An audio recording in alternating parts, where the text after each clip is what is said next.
I was born in the Southland.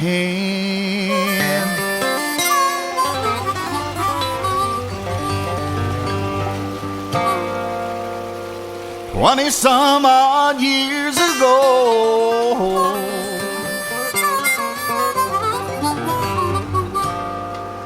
Hi y'all, Dan here. Thanks for joining me. When I first got into hiking and backpacking, this was my footwear. You can see they're army boots, because that's the way I first was introduced into backpacking, was in the army. These were great boots. They're insulated. They're great for the winter hiking. They got great support. After all these years, that Vibram sole is just as good as new. I've put a lot of miles on these boots, although they may not look like it. They've been good, but they are heavy, and this is not what you use for backpacking today. Well, after retiring, my brother got me into backpacking, and the first hiking shoes or boots that I got were these Solomons.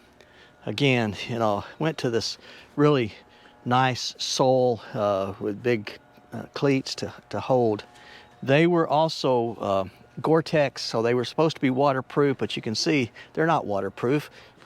They may be waterproof from the outside, but nothing's going to stop that big old hole going in, and your foot gets wet. And then I learned that the problem with these shoes is they don't dry. I mean, you can go days and days and these things are still soaking wet. So I went from there to something a little lighter, and I went to these Merrells, again, back to Vibram soles, and I like those. And I used these on the last 60-mile section that I did up in Pennsylvania in order to negotiate all those rocks. And honestly, these soles really helped with getting through the rocks, and something a little stiffer. But about 2 years ago, I went to Ultras, and I've been wearing Ultra Long Peaks now for the last couple of years, and I love them. Right now, I'm wearing the Ultra Long Peak 4.5s. Great shoe. A couple of different things that I don't like about them, of course, is the toes. They tend to separate over time, and they last about 500 miles. But that's okay. I have bought a whole bunch of Ultra Long Peak 4.5s, and I was using those as I was hiking through the Appalachian Trail. But what about 2022? I have been researching and trying to figure out what shoe I'm going to wear in 2022. I think I've come up with a solution, and I'll let you know a little later what they might be. Another piece of equipment that I'm looking at in 2022 is new trekking poles. I've been using some trekking poles that they were good. They were aluminum trekking poles. They weren't the carbon fiber that a lot of folks use. My first set of trekking poles had sort of a foam neoprene kind of handle on them, and that wore through pretty quickly. And so I traded those out, and I got some cork handles, still, fairly inexpensive poles, and they did fine. So, there's nothing wrong, in my opinion, with having something that's not an expensive trekking pole. Each one had some things I didn't like, and then there were things that I did, and that helped me come down to what I wanted in a trekking pole. When I was hiking Land Between the Lakes, I fell. I fell on one of the bridges. It was just a wet bridge, and it was slick. And when I fell on one of my trekking poles, and that aluminum pole bent. Well, I was able to put it between two trees and straighten it out pretty well, and that was important because I used my trekking poles to pitch my tent. I have a duplex tent that's pitched with trekking poles. So to lose a trekking pole would be a major problem for me. I could straighten it out and I'll continue to use it, but it was time to retire those poles.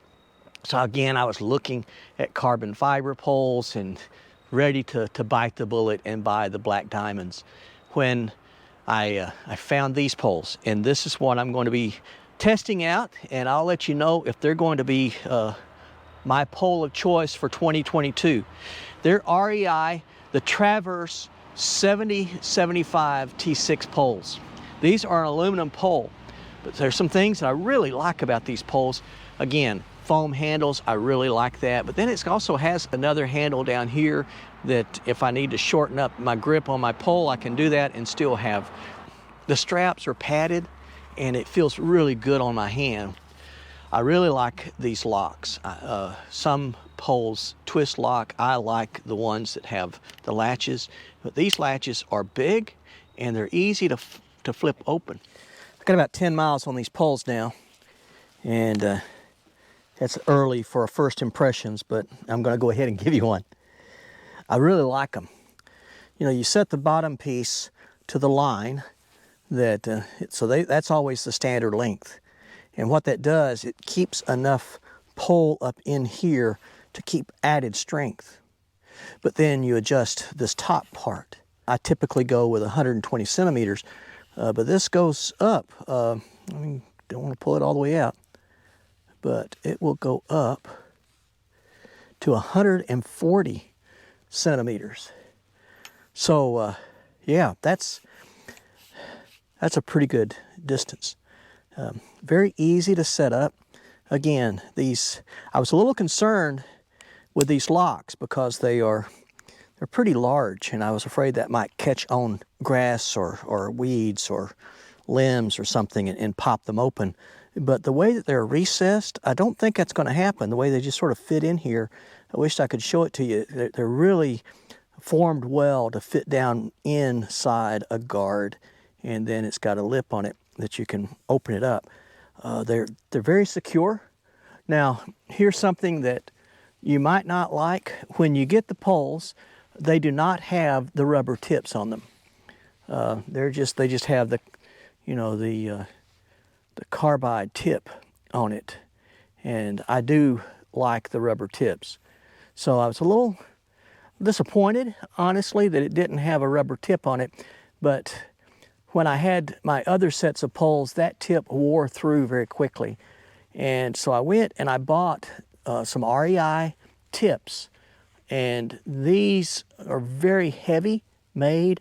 And I also noticed that on the inside, they have like a metal washer that's down in there that the tip of the pole rests on the inside.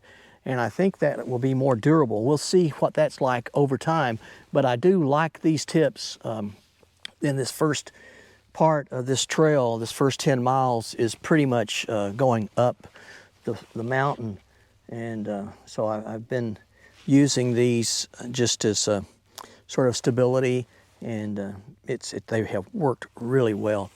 I like these cork handles, very comfortable, and as I said, you know, this padded strap is very nice because the other poles that I've had, I've always worn a blister on my left hand right behind the thumb, because the way I learned to use the straps is that not to just put your hand through it and use it like that, because if you fall, then the pole is going to go down with you, and it might break your wrist.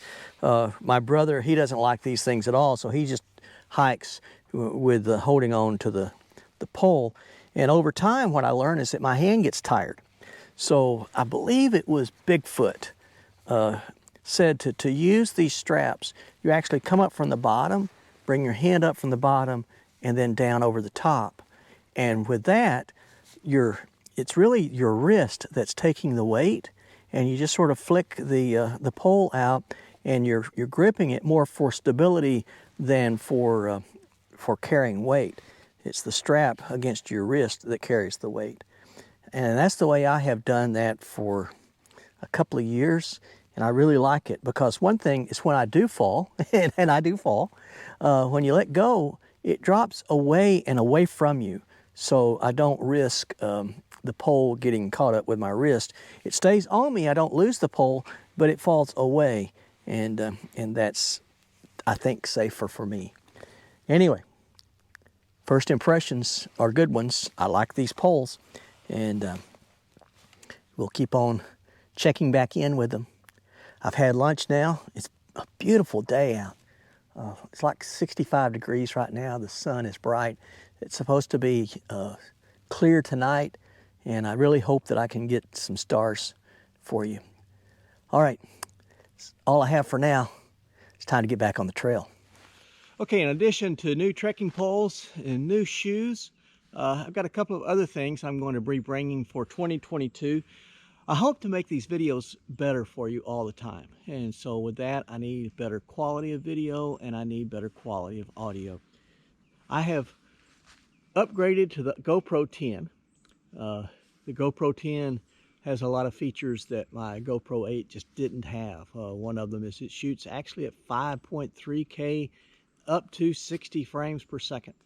It has all kinds of auto horizon leveling, some really cool stuff that this does for me that my GoPro 8, which was a great camera, it's what I'm shooting on right now, but it just doesn't have what the GoPro 10 has. So to make this even better, then I also have something called a media mod. And this, if you haven't seen it, this is just a case that, let me just put this together for you. It's just a case that the GoPro slides into, just like that. The lid comes down. And then this does a couple of things. One, it has a boom mic. It's okay. It's not really great, but it's okay. And then it also has these cold shoes. Got one on top and it's got one on the side. What that allows me to do is use another thing that I'm bringing for 2022, and that is this Rode Wireless Go 2. This is a wireless mic, and this is the receiver, and it plugs on this cold shoe on the side, just like that. It slides in place. And then the media mod gives me a jack on the back that I can plug in the microphone. And this wireless mic comes with two transmitters. These are like lavalier micros, and you just clip them to yourself. And once they're clipped on, this little fuzzy thing on top keeps the wind noise down. And I tested it, and it does really a great job. And then it also lets me not have to be up closer to the camera. It keeps my voice and keeps the audio balanced. I can be a football field away from my camera, and I can still talk, and it sounds like I'm just next to the camera. So really excited. Great quality of audio from these little things. And then this actually comes with two mics. So if I'm doing an interview, I can give the other person one. And I did this when I talked with Sharpa Mike, when I did my interview with my Trail Angel. We both had these on, and the quality of the audio was, I think, pretty spectacular. So got this, and then to make the system complete, I'll put it all on top of this little shorty tripod mount. The legs come out and it just slides in place, just like that.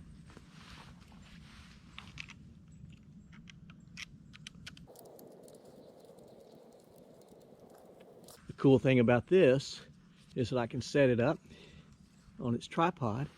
That's what I have the GoPro 8 that I'm doing this video on right now. It's sitting on one just like this. It closes up, and then it can either sit down or it can extend up and have sort of a little selfie stick. And then I can use this and video things around me. Or this has a double J clip mount, and this just clips right into a mount on my shoulder strap of my backpack. When you see me with this and I'm using my trekking poles and I'm going over rocks or up a hill or across a water crossing, this is where it's at. It's on my shoulder, and so it leaves my hands free, and it lets me bring you along with me. So very excited about this upgrade with better audio, better video, hopefully better all-around experience for you. I want to bring you the best videos I can, and we'll keep working on that and continue to upgrade as you support me and the channel. That's all I have. Stay safe, stay healthy, stay on the path. God bless you. I'm wondering if you'd come wandering my way. If you ever get lost, or if the trail leads you astray, the music of the pack can always bring you back. I wonder, can we wander away? And I'll spread the word